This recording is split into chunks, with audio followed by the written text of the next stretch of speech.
परमेश्वर के महान और अद्भुत अनुग्रह से ये समय आ गया है कि हम एक बार फिर से प्रभु के वचन के ऊपर अपना ध्यान केंद्रित करने जा रहे हैं।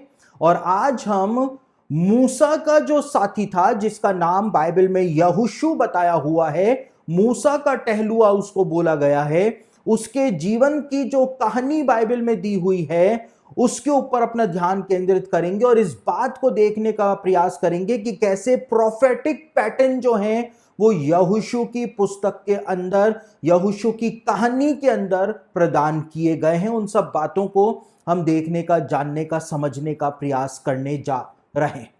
और यहोशू की इस कहानी के अंदर यहोशू जो है वो यीशु मसीह के प्रतीक के रूप में ही हमारे सामने आता हुआ हमको दिखाई दे जाता है। देखिए, हमने अलग अलग बाइबल के जो हीरो हैं उनके जीवनों को देखा और हमने देखा कि किस प्रकार से परमेश्वर उत्पत्ति से लेकर के इस बात को बताता हुआ आ रहा था कि मसीह जो होगा वो वास्तव में कैसा होगा, मसीह का चरित्र कैसा होगा, मसीह के गुण क्या होंगे, वो सब बातों को परमेश्वर बताता हुआ आ रहा था। इसीलिए हम God's plan for the ages जो है उसके ऊपर अपना ध्यान केंद्रित कर रहे हैं। और यीशु मसीह का प्रथम आगमन और यीशु मसीह का दूसरा आगमन जो है उसके प्रतीक के रूप में, एलिगोरिकल तरीके से या फिर हम कहें सिंबॉलिक तरीके से यहोशू जो है वो हमारे सामने आता हुआ आपको दिखाई दे जाएगा। और मूसा ने मरने से पहले जब अपना अंतिम भाषण दिया था, या यूं कहें कि मूसा ने मरने से पहले जो अंतिम सरमन दिया था, जिसको हम व्यवस्था विवरण के रूप में जानते हैं, उस व्यवस्था विवरण के अंदर मूसा ने एक बात इजरायलियों को बोली थी। और मूसा ने इस बात को कहा था, व्यवस्था विवरण उसका 18 अध्याय और उसके 15वें वचन में मूसा ने एक बहुत महत्वपूर्ण बात इजरायलियों को कही थी। मूसा ने इस बात को कहा था, तेरा परमेश्वर यहोवा तेरे मध्य से, अर्थात तेरे भाइयों में से मेरे समान एक नबी को उत्पन्न करेगा, तू उसी की सुनना। और यहूदी रब्बियों का भी ये कहना है, बाइबल स्कॉलर्स का भी ये मानना है, और हम भी इसी बात को जानते हैं कि जिस भविष्यवक्ता की, जिस नबी की बात यहां पर मूसा ने करी थी, वो मसीह के आगमन की भविष्यवाणी यहां पर मूसा दे रहा था।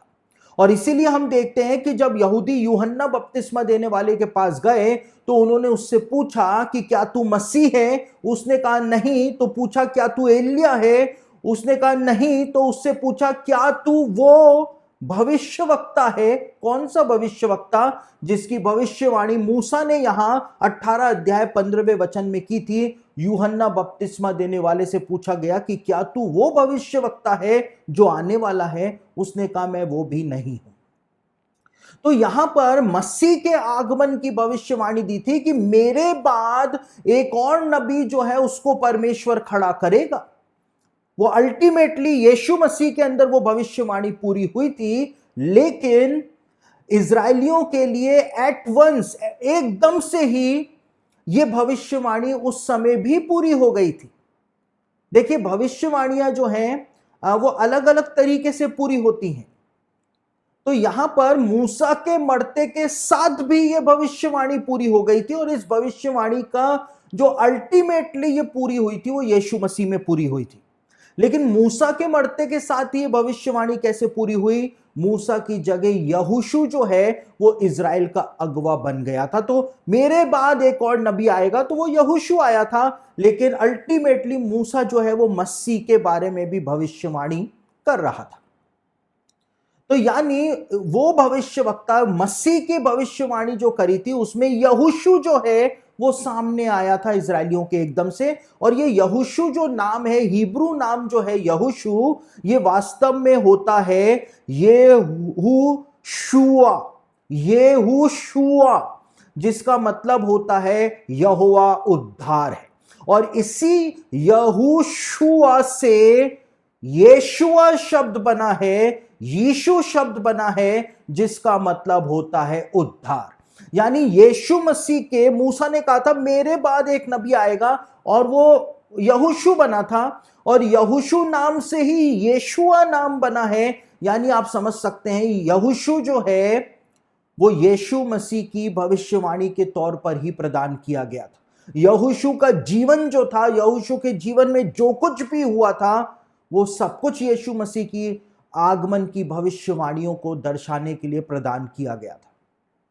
क्योंकि भविष्यवक्ताओं के जीवन में जो कुछ भी होता है वो एक भविष्यवाणी को प्रकट करता है। अगर आज मेरे को और आपको परमेश्वर भविष्यवक्ता बना दे तो हमारे जीवन के रियल लाइफ इवेंट्स जो होंगे वो दूसरों के लिए भविष्यवाणी बन जाएंगे। Real life events, real life. तो यहां पर यहोशू के जीवन के जो रियल लाइफ इवेंट्स थे, हम उनको देखने जा रहे हैं और हम देखेंगे कि वो रियल लाइफ इवेंट्स जो हैं वो किस प्रकार से यीशु मसीह के जीवन के अंदर आकर के पूरे हुए थे, किस प्रकार से पूरे हुए थे। तो यहोशू जो है वो हमको सीने पर्वत पर दिखाई देता है सबसे पहले मूसा के साथ।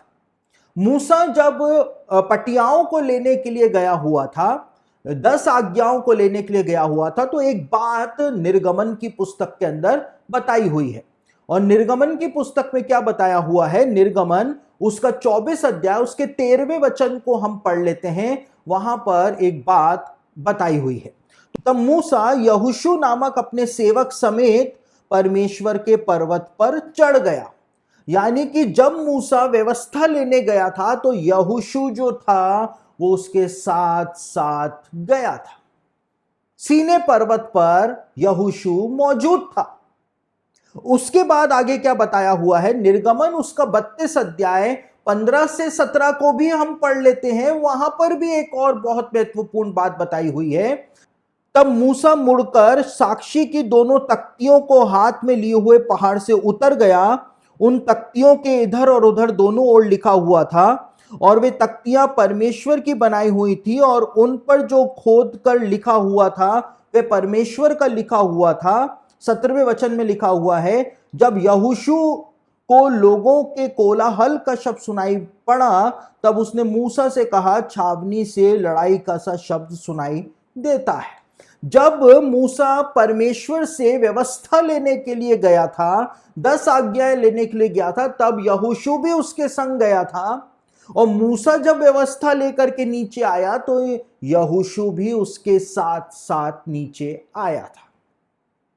यानी मूसा के साथ यहोशू भी था और व्यवस्था भी साथ में थी। तो यहां पर हम एलेगोरिकल तरीके से क्या देखते हैं, हम इस बात को यहां पर समझते हैं कि यहोशू जो है वो यहां पर यीशु मसीह का जो प्रथम आगमन हुआ था उसकी भविष्यवाणी के रूप में सामने आ रहा है कि जिस प्रकार से यहोशू मूसा के साथ नीचे आया उसी प्रकार से यीशु मसीह जो है वो मूसा की व्यवस्था के तहत इज़राइल के अंदर उसका जन्म हुआ था। मूसा की व्यवस्था के तहत वाचा के रूप में उसका जन्म हुआ था। जैसे मूसा की व्यवस्था मूसा लेकर के नीचे आया, यहोशू के साथ यीशु मसीह व्यवस्था के अधीन होकर के यीशु मसीह का जन्म हुआ था, वो इस संसार के अंदर आया था। तो यहां पर हमको यीशु मसीह का जो फर्स्ट एडवेंट है, यीशु मसीह का जो पहला आगमन है, वो यहोशू के जीवन की सत्य घटना के अंदर देखने को समझने को मिल जाता है। उसके बाद हम देखते हैं कि मूसा जो था उसने एक तंबू खड़ा कराया था। और कहां पर खड़ा कराया था? मूसा जो है वो व्यवस्था का प्रतीक है, यहूदी जाति का प्रतीक है, और यहोशू जो है वो यीशु मसीह का प्रतीक है इस कहानी के अंदर। और यहां पर हम क्या देखते हैं कि मूसा जो था उसने एक तंबू खड़ा कराया था। निर्गमन की पुस्तक उसका 33 अध्याय और उसके 7वें वचन को जब हम पढ़ते हैं तो वहां पर इसी बात को बताया हुआ है। यहां पर क्या लिखा है, मूसा तंबू को छावनी से बाहर वरन दूर खड़ा कराया करता था और उसको मिलाप वाला तंबू कहता था। और जो कोई यहोवा को ढूंढता वह उस मिलाप वाले तंबू के पास जो छावनी के बाहर था निकल जाया करता था। और आगे इस बात को बताया हुआ है कि मूसा जो है जब परमेश्वर से मिलने जाता था तो इजराइलियों की छावनी के बाहर वो परमेश्वर से मिलने इस तंबू में जाता था। यहोशू भी साथ जाता था, लेकिन मूसा तो परमेश्वर से बात करके उस तंबू से निकल करके चला जाया करता था, लेकिन लिखा हुआ है कि यहोशू उस तंबू को नहीं छोड़ा करता था। यहोशू उस तंबू के अंदर ही रहा करता था। तो हमको यहां पर क्या एलिगोरिकल तरीके से बात देखने को मिल रही है? हमको यहां पर यह बात देखने को मिल रही है कि जिस प्रकार से छावनी के बाहर तंबू लगाया गया था, उसी प्रकार से यरूशलेम नगर के बाहर क्रूस लगाया गया था। और जिस प्रकार से शहर के अंदर क्रूस पर नहीं चढ़ाया जाता था, शहर के बाहर क्रूस पे चढ़ाया जाता था, उसी प्रकार से व्यवस्था के अनुसार मूसा, जो कि व्यवस्था का प्रतीक है, उसने तंबू को बाहर खड़ा कराया। और मूसा तो उस तंबू में से निकल करके चला गया, लेकिन यहोशू उसी तंबू के अंदर रहा करता था। यानी कि यीशु मसीह को व्यवस्था के अनुसार क्रूस के ऊपर तो चढ़ा दिया गया और व्यवस्था के अनुसार उसको छोड़ करके चले गए, लेकिन यीशु मसीह 2000 सालों से उस तंबू के अंदर आज भी वहीं पर ही टिका हुआ है। वो यरूशलेम में इजरायलियों की छावनी में वापस नहीं लौटा है। जैसे यहोशू वहीं पर ही रुक जाता था, यीशु मसीह अन्य जातियों के पास, यहूदियों की छावनी के बाहर यीशु मसीह बाहर ही रुक गया। यीशु मसीह 2000 सालों से वापस नहीं गया है। तो यहोशू का जीवन जो है वो हमको यीशु मसीह के भविष्यवाणी के तौर पर ही तो प्रदान किया गया है। उसके बाद जब हम आगे बढ़ते हैं तो यहां पर यहोशू की कहानी के अंदर बताया हुआ है कि यहोशू जो था वो सुसमाचार लाने वाला और सुसमाचार सुनाने वाला था। जब 12 जासूसों को मूसा ने कनान देश का भेद लेने भेजा, तो 12 के 12 जब वापस लौटे तो 10 जो थे वो बैड न्यूज सुनाने के लिए आए थे, लेकिन 2 जने जो थे वो गुड न्यूज सुनाने के लिए वापस आए थे, कालेब और यहोशू। अब इस कहानी में देखिए, हम कालेब के बारे में पहले ही अध्ययन कर चुके हैं और हमने उसको दूसरे दृष्टिकोण से समझा था, लेकिन इस कहानी के अंदर कालेब जो है वो यूहन्ना बपतिस्मा देने वाले का प्रतीक बन जाता है इस कहानी में, और यहोशू जो है वो यीशु मसीह का प्रतीक बन जाता है। यूहन्ना बपतिस्मा देने वाला जो था उसने सुसमाचार प्रचार किया था। 2 जने थे जिन्होंने सुसमाचार प्रचार किया इधर भी, और 2 जने थे उधर भी जिन्होंने सुसमाचार प्रचार किया था। और यहोशू जो था वो सुसमाचार लेकर के आया था कि वो देश बहुत ही अच्छा है, लेकिन उस सुसमाचार को जो यहोशू लेकर के आया था उसको इजरायलियों ने रिजेक्ट कर दिया था, उसको झूठा समझा था। इधर यीशु मसीह जो सुसमाचार लेकर के आया था उसको इजरायलियों ने झूठा समझा था और उसको रिजेक्ट कर दिया था। पिता की जो योजना थी इजरायलियों के लिए कि वो कनान देश के अंदर जाएं, उस योजना को इजरायलियों ने रिजेक्ट कर दिया था। पिता की जो योजना यीशु के द्वारा पिता ने प्रकट करी थी कि लोग परमेश्वर के राज्य में आ जाएं, लोगों ने उसको रिजेक्ट कर दिया था। तो वही पैरेलल आपको यहां पर देखने को मिलेगा। और परमेश्वर इतना नाराज हुआ था कि परमेश्वर ने उनको 40 सालों तक जंगल में भटकने के लिए छोड़ दिया था, विल्डरनेस में छोड़ दिया था 40 सालों तक। और हम इधर क्या देखते हैं कि जब यीशु को उन्होंने रिजेक्ट कर दिया, क्रूस पे चढ़वा दिया, चेलों को मरवाया, कलीसिया को सताया, तो परमेश्वर ने इनको भी रिजेक्ट कर दिया, इनको भी भटकने के लिए छोड़ दिया था। और कितने सालों के लिए भटकने के लिए छोड़ दिया था? इजरायलियों को 40 सालों तक परमेश्वर ने भटकाया था। और यीशु मसीह को रिजेक्ट करने वाले जो यहूदी थे, इनको कितने सालों तक परमेश्वर ने भटकाया था? 40 जुबलियों तक। 40 जुबलियां जानते हैं आप कितनी होती है? 40 इंटू 50 कर देंगे तो हो जाता है 2000, यानी 2000 सालों तक। एक जुबली 50 साल की होती है, उधर 40 सालों तक इजरायलियों को परमेश्वर ने जंगल में घुमाया, रेगिस्तान में घुमाया। इधर यहूदियों को 40 जुबलियां जो हैं, यानी 2000 साल जो हैं, उसके लिए पूरी दुनिया के अंदर परमेश्वर ने यहूदियों को तितर बितर कर दिया था। तितर बितर कर दिया था। यानी कि वही का वही पैटर्न जो है आपको दिखाई देगा। और ये 40 जुबलियों तक यहोशू जो था वो हमको दिखाई नहीं देता है। 40 सालों तक यहोशू जो था वो हमको कहीं पर भी दिखाई नहीं देता है। बस मूसा ही मूसा, मूसा हारून मरियम, मूसा हारून मरियम, बस हमको यही दिखाई देते हैं। लेकिन जब 40 साल पूरे हो जाते हैं तो लीडरशिप की कमांड जो है वो यहोशू को सौंपी जाती है। और उसके बाद यहोशू जो है वो हमको दिखाई देता है 40 सालों के बीतने के बाद। और इधर हम देखते हैं कि यीशु मसीह चला गया स्वर्ग में और 40 जुबलियों तक यानी 2000 सालों तक परमेश्वर ने यहूदियों को भटकाया। इन 2000 सालों में यीशु मसीह यहूदियों के साथ हमको दिखाई नहीं देता है, कहीं पर भी दिखाई नहीं देता है। लेकिन जब 2000 साल पूरे हो जाएंगे, वो 40 जुबलियां जब पूरी हो जाएंगी तो सारा कमांड जो है वो पिता यीशु के हाथ में दे करके उसको यहां पर लीडरशिप करने के लिए भेज देगा। वही बात और वही पैटर्न, वही बात और वही पैटर्न। और मूसा के मरने के बाद जो है यहोशू के हाथ के अंदर सारी पावर जो थी वो आ गई थी। और उसके बाद जैसे ही 40 साल बीते यहोशू को हम सामने आता हुआ देखते हैं। और जैसे ही ये 40 जुबलियां पूरी हो जाएंगी, 2000 साल पूरे हो जाएंगे, तो हम यीशु का दूसरा आगमन होते हुए देख लेंगे। वही पैटर्न, यीशु का दूसरा आगमन हो जाएगा। और यहोशू जो था वो इजराइलियों को कनान देश में लेकर के गया था और उसने इजराइल के राज्य को स्थापित किया था। यीशु मसीह जब वापस आएगा 40 जुबलियों के बाद, तो वो आकर के परमेश्वर के राज्य को स्थापित कर देगा, परमेश्वर के किंगडम को स्थापित कर देगा। यहोशू जो था उसने बड़ा संग्राम लड़ा था कनान देश के ऊपर कब्जा करने के लिए, बड़ी लड़ाई लड़ी, एक बहुत बड़ी लड़ाई लड़ी थी।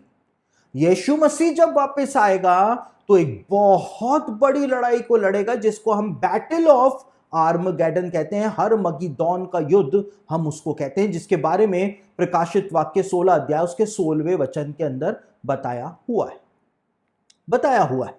और उसके बाद यीशु मसीह अपना 1000 सालों का शासन स्थापित कर देगा। जैसे कि यहूदी लोगों के अंदर 1000 सालों का शासन जो था वो स्थापित हो गया था।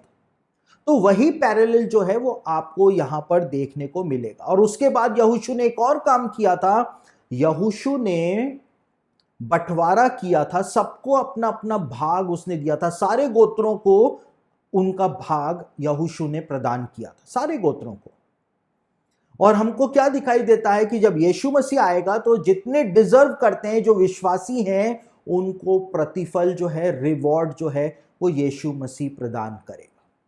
तो यहोशू की कहानी जो है उसके अंदर हमको यीशु मसीह का फर्स्ट कमिंग और सेकंड कमिंग दोनों देखने को मिल जाता है। यहोशू जो था वो यरीहो के अंदर आया था, यहोशू यरीहो में आया था। और इसीलिए लिखा है कि यीशु मसीह यरीहो से होकर के जा रहा था, क्योंकि कनान देश की यात्रा में यहोशू यरीहो से होकर के गया था। इसलिए लिखा है कि यीशु यरीहो से होकर के जा रहा था, साफ लिखा है। जहां जहां पर यहोशू गया वहां वहां पर यीशु मसीह गया, क्योंकि यहोशू जो है वो यीशु मसीह की भविष्यवाणी के रूप में ही तो प्रदान किया गया है। और देखिए यहोशू जो है उसके जीवन का अंत जो है वो सुखद हुआ। उसने उस प्रोफेटिक पैटर्न को पूरा किया, परमेश्वर की जो योजना थी उसको उसने पूरा किया। और यीशु मसीह के लिए एक प्रोफेटिक पैटर्न जो है वो सेट करके वो मर गया था।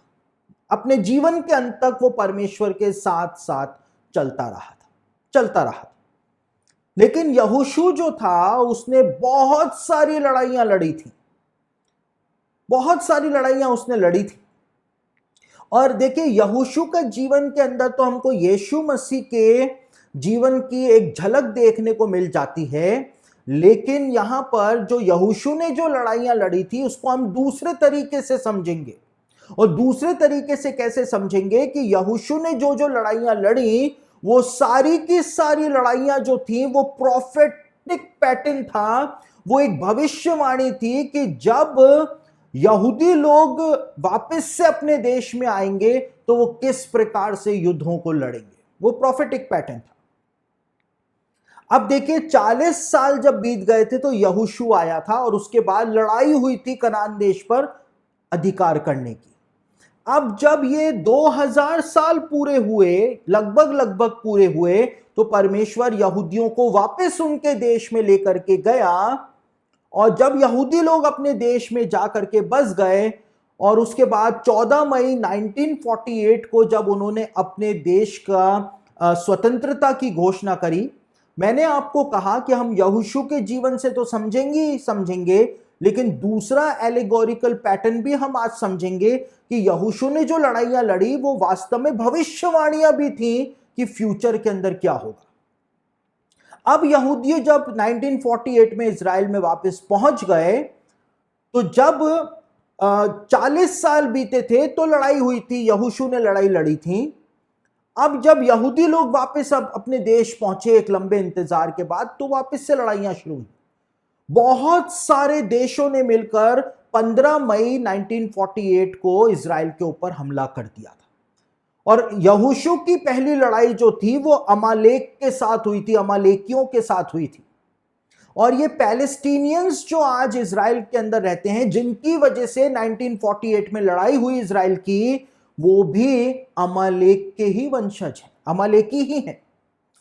देखिए एक बात मैं आपको बताता हूं, बहुत ध्यान से मेरी बात सुने, आपको भविष्यवाणियां समझ में आनी शुरू हो जाएंगी। परमेश्वर ने राजा शाऊल को कहा था कि एक भी अमालेकी को जीवित मत छोड़ना, एक भी। लेकिन राजा शाऊल ने क्या किया? उसने अमालेकियों को जीवित छोड़ दिया था। परमेश्वर ने शमूएल को कहा, जा करके शाऊल को बोल दे कि आज जो तूने अमालेकियों को जीवित छोड़ दिया है, अब ये अमालेकी हमेशा हमेशा इजरायलियों के चुपते ही रहेंगे, चुपते ही रहेंगे, हमेशा चुपते रहेंगे, क्योंकि मैंने मौका दिया था। परमेश्वर ने मूसा को कहा था, मैं अमालेकियों का नामो निशान पृथ्वी के ऊपर से मिटा दूंगा। और परमेश्वर ने वो मौका जो था वो शाऊल को दे दिया था, राजा शाऊल को दे दिया था। लेकिन राजा शाऊल ने अमालेकियों को छोड़ दिया था। और इसलिए परमेश्वर ने कहा था कि परमेश्वर की प्रतिज्ञा को झूठा साबित कर दिया राजा शाऊल ने। परमेश्वर क्यों उनका नामो निशान मिटाना चाहता था, वो आज हम आकर के समझ सकते हैं कि वो फिलिस्ती लोग जो इजराइल में रहते हैं, गाजा में रहते हैं, वो आज भी इजरायलियों के लिए कांटा बन करके चुभ रहे, अमालेक की संतान है। अब जब इजरायली फारस के साम्राज्य की गुलामी में थे, फारसी साम्राज्य में थे, तो वहां पर एक व्यक्ति था जिसने उनके नाश का प्लॉट बनाया था, जिसका नाम था हमान। हमान था उसका नाम। और हमान ने जो प्लॉट बनाया था, यहूदी रब्बी इस बात को बताते हैं कि हमान जो था वो अमालेक का वंशज था, एक अमालेकी था। परमेश्वर ने कहा था ये हमेशा तुम्हारे चुपते रहेंगे।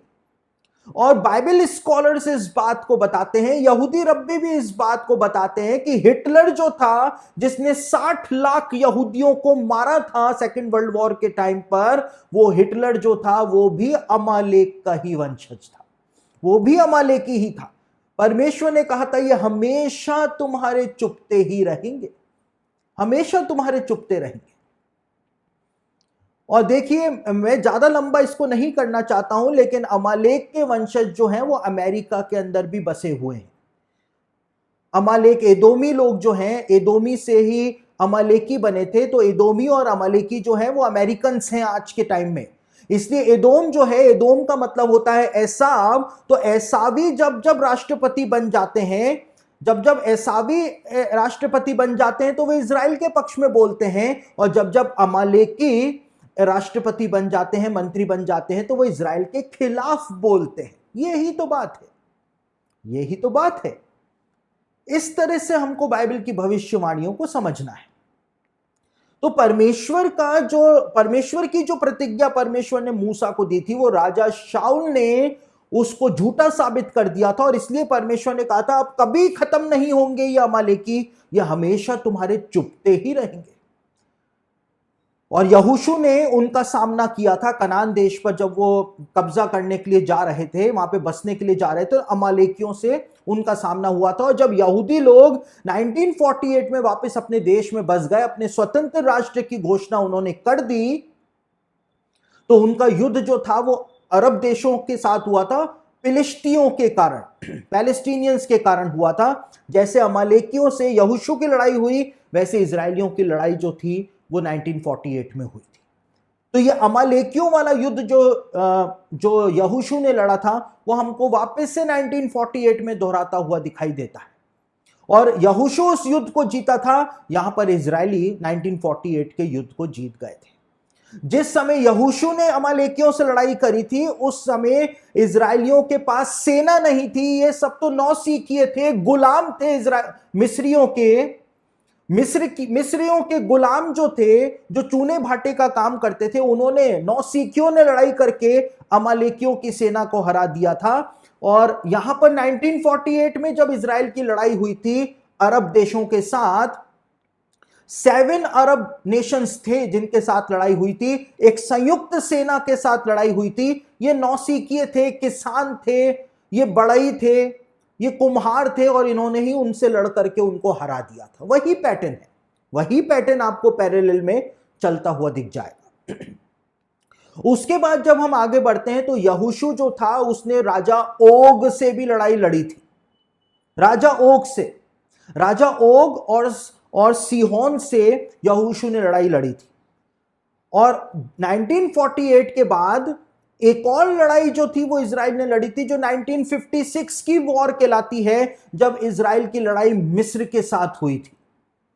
और उस लड़ाई में भी बिल्कुल वैसा का वैसा हुआ था जैसे ओग और सीहोन के साथ इजराइलियों की लड़ाई के अंदर हुआ था। उसके बाद देखिए, यहोशू जब अगवा बन गया था इजराइल का, तो यहोशू यरीहो पहुंचा था।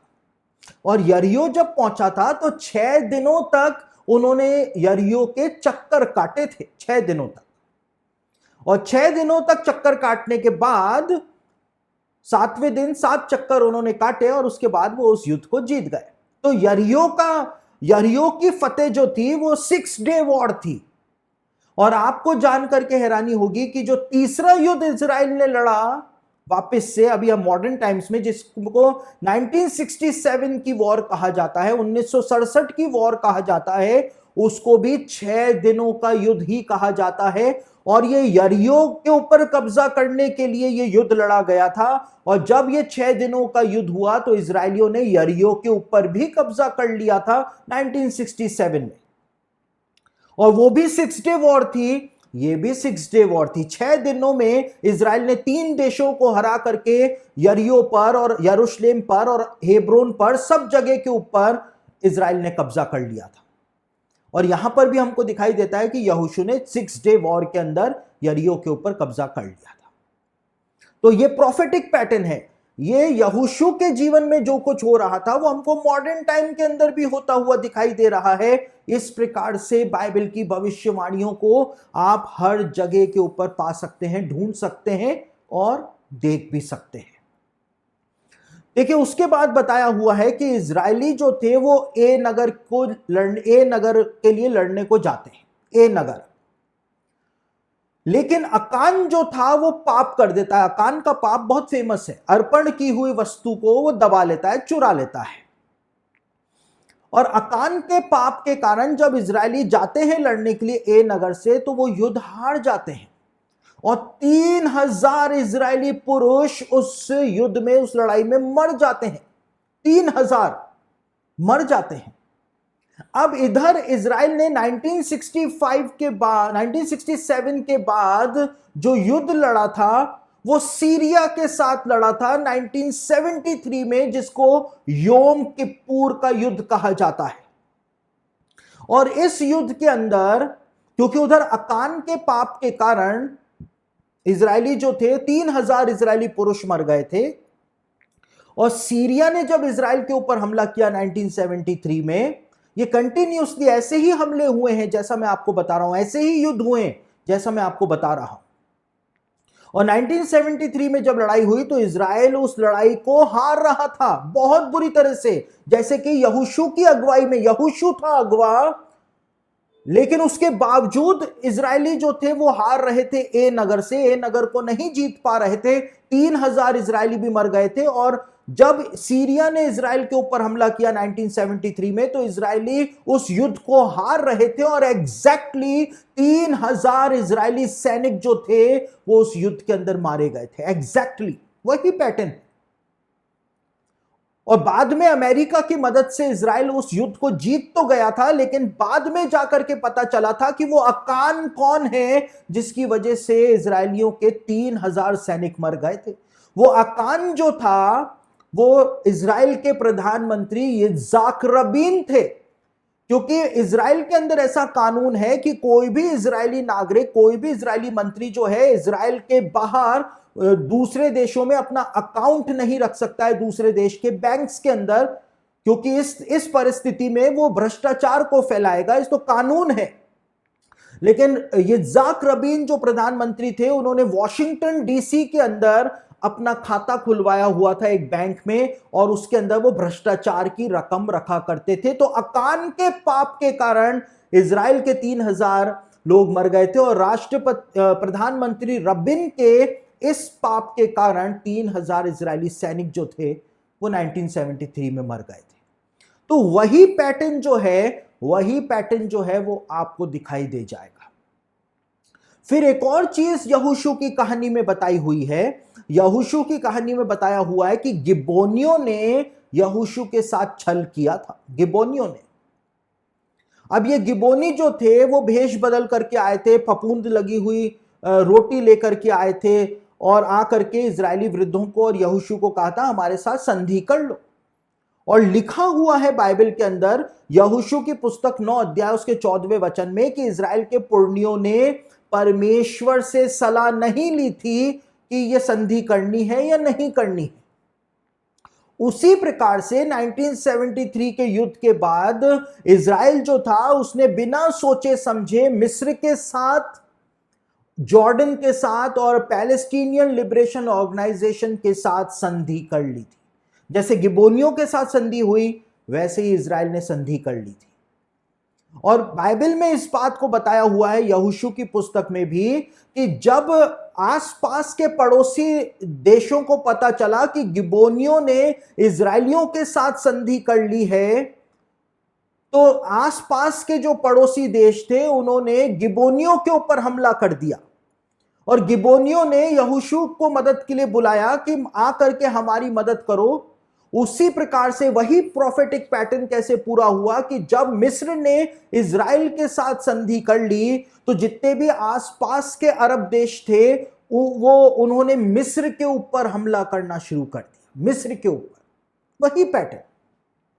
वही पैटर्न आपको यहां पर देखने को, जानने को मिलेगा।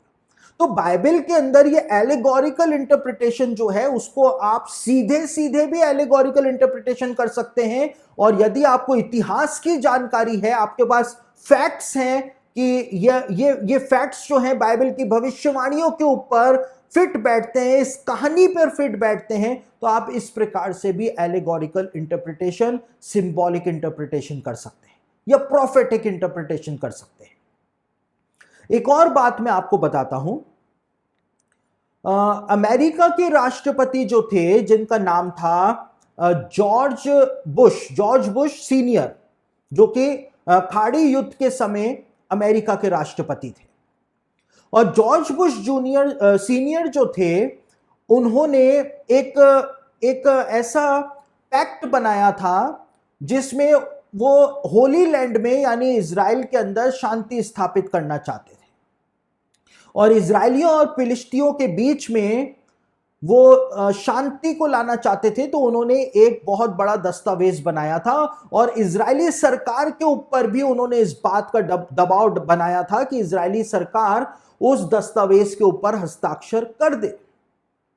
और उस दस्तावेज में उन्होंने इस बात को रखा था कि जो यरूशलेम है और हेब्रोन है और अलग अलग जो इलाके हैं वो सब फिलिस्तियों के हाथ में सौंप दिए जाए, पैलेस्टीनियंस को दे दिए जाए। और इतना ज्यादा दबाव जो था वो राष्ट्रपति बुश सीनियर जो थे उन्होंने इजराइल के ऊपर बनाया था कि इजराइल को ना चाहते हुए भी उस पैक्ट के ऊपर दस्तखत करने पड़ते। और स्पेन की राजधानी जो है मैड्रिड, उसमें एक सभा का आयोजन किया गया था। और मैड्रिड के अंदर वो सभा जब आयोजित हुई थी तो उस सभा में दुनिया भर के जो देश हैं उनके प्रतिनिधियों को आमंत्रित किया गया था। राष्ट्रपति बुश सीनियर जो थे वो भी उस सभा के अंदर मौजूद थे मुख्य अतिथि के तौर पर। और इजराइल के प्रधानमंत्री और जो विदेश मंत्री हैं वो भी वहां पर थे। और ओपनिंग भाषण देने के लिए जब राष्ट्रपति बुश सीनियर को बुलाया गया मंच पे मैड्रिड के अंदर, और जैसे ही राष्ट्रपति बुश एक एक कदम बढ़ा करके मंच की ओर आते चले जा रहे थे तो उधर अमेरिका के अंदर न्यू इंग्लैंड का जो समुद्री किनारा है वहां पर कुछ गतिविधियां होनी शुरू हुई, जिसको देख करके अमेरिका के मौसम विभाग के विशेषज्ञ घबराने लग गए। क्योंकि अचानक से ही जैसे जैसे एक एक कदम बढ़ा करके राष्ट्रपति बुश मंच की तरफ जा रहे थे भाषण देने के लिए, न्यू इंग्लैंड के समुद्री तट की तरफ एक समुद्री तूफान ने अचानक से ही उत्पन्न होकर के बढ़ना शुरू कर दिया था। और न्यू इंग्लैंड के समुद्री किनारे की तरफ क्यों बढ़ना शुरू कर दिया था? इसलिए बढ़ना शुरू कर दिया था क्योंकि राष्ट्रपति बुश जो थे उनका घर वहीं पर ही बना हुआ था। और जैसे ही विशेषज्ञ बताते हैं, बाइबल की प्रोफेसी के एक्सपर्ट्स बताते हैं, खुद अमेरिकन एक्सपर्ट्स बताते हैं कि जैसे ही राष्ट्रपति बुश ने भाषण देना शुरू किया वैसे ही वो जोरदार तूफान जो था वो न्यू इंग्लैंड पर आकर के टकराया और राष्ट्रपति बुश की जो हवेली बनी हुई थी समुद्र किनारे वो पूरी तरह से धराशायी हो गई और सारा का सारा फर्नीचर बह करके समुद्र के अंदर चला गया। लेकिन राष्ट्रपति बुश को वो बात समझ में नहीं आई और राष्ट्रपति बुश ने वो सभा जारी रखी और थक हार करके इजराइल भी इस बात को मानने के लिए तैयार हो गया कि ठीक है, हम उस दस्तावेज के ऊपर हस्ताक्षर कर देंगे। और जब इजराइल ने यह घोषणा करी तो राष्ट्रपति बुश सीनियर जो थे काफी खुश हो गए और वो तुरंत भागते हुए मंच के ऊपर आए और आकर के उन्होंने घोषणा करी कि इजराइल ने क्योंकि अमेरिका की इज्जत रखी है इसलिए अमेरिका जो है इजराइल को $20 बिलियन आर्थिक सहायता देने का ऐलान करता है।